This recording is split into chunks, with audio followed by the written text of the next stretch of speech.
Hello बच्चों, हमारे channel में आपका स्वागत है। तो काफ़ी दिनों से एक चीज़ चल रही थी जिसके बारे में बहुत बड़ी खबर आई है। उत्तराखंड प्राथमिक शिक्षक भर्ती जो आजकल चल रही हैं उत्तराखंड में, तो प्राथमिक शिक्षक भर्ती के ऊपर भी ये बहुत इफ़ेक्ट दे सकती है। तो अब हुआ क्या है कि एनआईएस डीएलएड को जो है एनसीटीई ने मान्यता दे दी है। ठीक है, आज की न्यूज़ है और आज ही बता रहा हूँ आपको। तो इससे शिक्षक बनना अब उनके लिए आसान हो गया है जिन्होंने एनआईयूएस से डीएलएड करा है। तो ये कुछ मैं ये भी कह सकता हूँ कि ये कुछ लोगों के लिए काफ़ी अच्छी न्यूज़ है, कुछ लोगों के लिए शायद नहीं है। तो वो मैं आप पे छोड़ता हूँ। तो मैं आपको पूरा का पूरा बताता हूँ। ज़्यादातर लोगों का ध्यान इसमें नहीं जाता। एनसीटीई एक कंपेंडियम जो होता है वो जारी करती है और उसमें वो ये सब बताती है कि किस किस को मान्यता है, किसको नहीं है। तो मैं आपको उसके बारे में पूरा पूरा का पूरा दिखा देता हूँ। काफ़ी बड़ा होता है वो। तो रुक जाइए, मैं आपको दिखा देता हूँ पहले। तो देखिए, ये आप देख सकते हैं, ये होता है compendium of NCTE act rules and regulation in force. ठीक है। इसमें क्या होते हैं कि आपको ये बताया जाता है कि ये किस किस को मान्यता दी जा रही है, किस किस को नहीं दी जा रही है। ये सब बातें भी आती हैं और बाकी चीज़ें भी इसमें वो सारे के सारे लिखते हैं। ठीक है। तो नवंबर 2020 में जो है इन्होंने जारी करा था। उसके बाद जो है उन्होंने लिस्ट जो है वो बढ़ानी शुरू करी है इसमें। तो इसमें अगर आप नीचे आओ तो ये टोटल 291 पेजेस का है। ठीक है, काफ़ी ज़्यादा हैं इसमें पेजेस। इसमें बहुत बड़ा है। आप अगर पढ़ना चाहो तो पढ़ सकते हो। मैं आज इसको बैठ के पढ़ रहा था तो मेरी नज़र इस पे गई और इसमें वो चीज़ों के ऊपर भी गई कि इसमें वैलिड क्या क्या हो गया, क्या क्या नहीं हुआ, वैलिडिटी किस किस को मिली है, किस किस को नहीं मिली है। ठीक है। तो इसमें अब थोड़ा सा ऊपर जैसे हम जाते हैं, मैं थोड़ा सा ऊपर जाता हूँ और तो पेज नंबर लगभग 10-12 के आसपास में ही कहीं पे होगा ये। ठीक है। तो ये यहाँ पे अगर हम ऊपर जाते हैं, भारत का राज्य प्रपत्र के ऊपर। ठीक है।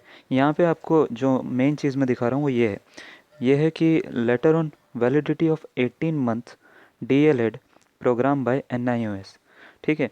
तो इसमें क्या लिखा हुआ है, validity of the DElEd ODL programme conducted by NIOS training of untrained in service elementary teachers. ठीक है। तो अब इन्होंने इसको शामिल कर लिया है, यानी अब जो है ये पूरी तरह से मान्यता मिल गई है डीएलएड एनआईओएस को। पहले नहीं थी, एनसीटीई ने शामिल नहीं करा था। बातें हो रही थी कि एनआईओएस डीएलएड को मान्यता मिलेगी या नहीं मिलेगी किसी भी शिक्षक भर्ती में, तो ऐसा कंफर्म नहीं था।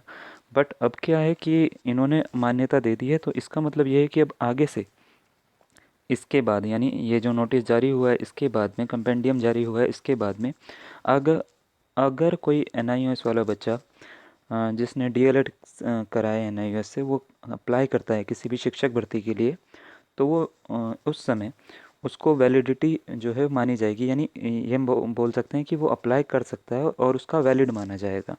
ठीक है। तो उसको किसी तरीके से दिक्कत नहीं होने वाली है अगर वो अप्लाई करता है तो। और चाहे वो किसी भी स्टेट का हो, एनसीटीई जो है वो पूरे देश के लिए कार्य करती है। ठीक है ना। तो अ, अगर वो चाहे यूपी का हो, यूके का हो, उत्तराखंड का यानी उत्तर प्रदेश का हो, एमपी का हो, मध्य प्रदेश का हो, कहीं पे भी हो, बिहार का हो, तो कहीं का भी हो, वो अप्लाई कर सकता है और वो अप्लाई करने के बाद में उसको मान्यता भी पूरी दी जाएगी। तो मान्यता दी जाएगी। ये एक एनआईओएस वालों के लिए तो काफ़ी अच्छी न्यूज़ है जिसने एनआईओएस से डीएलएड करा है। ठीक है। तो इसके ऊपर जो है काफ़ी बातें भी हो रही थी और उत्तराखंड में भी आपको पता होगा कि उत्तराखंड में भी ये काफ़ी बातें हो रही थी, क्योंकि कुछ बच्चों ने जो एनआईओएस से थे उन्होंने फॉर्म फिल करा है। उनका ये पूछना था कि इसमें हमारे को मान्यता मिलेगी या नहीं मिलेगी। तो एनसीटीई के तहत अब आपको मान्यता मिल सकती है। दूसरी बात यह है कि कुछ भर्तियां जो हैं वो अभी आने वाली थी, जैसे नैनीताल, हरिद्वार और शायद देहरादून की, है ना। तो उसमें क्या है कि अभी कोई नोटिफिकेशन नहीं आया, बट अगर एनआईओएस वाले भरेंगे तो अब उनको मान्यता दी जाएगी। ठीक है।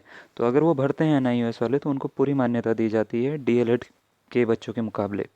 तो डीएलएड वाले बच्चे ये भी सोच रहे होंगे कि हमने तो पूरा टाइम लगा के उत्तराखंड का ये क्वालिफाई करके सब कुछ करके करा है। तो ये आपके ऊपर है, आप के लिए ये अच्छी न्यूज़ भी हो सकती है एनआईएस वालों के लिए। कुछ लोगों को यह पसंद भी नहीं आया होगा, तो वो आपके ऊपर है, वो आप खुद सोच सकते हैं जो भी है। ठीक है ना। तो मेरे हिसाब से मेरे को ये न्यूज़ बतानी थी और ये आज की न्यूज़ ही है। देखिए, दिसंबर की डेट है ना, 27 तारीख की डेट है। तो ये शामिल कर लिया गया है और काफ़ी बच्चों का इस पर ध्यान भी नहीं गया होगा। तो ये आपको दिख जाएगा। और ये समझ लीजिए, अगर आपने NIUS से करा है तो आपके लिए ये बहुत अच्छी न्यूज़ आ गई है। ठीक है, तो इसी तरीके से मैं अपडेट करता रहूँगा जो भी इसमें कुछ भी अगर बात अपडेट होते हुए आती है। ठीक है, तो तब तक के लिए बने रहिए हमारे साथ में। धन्यवाद।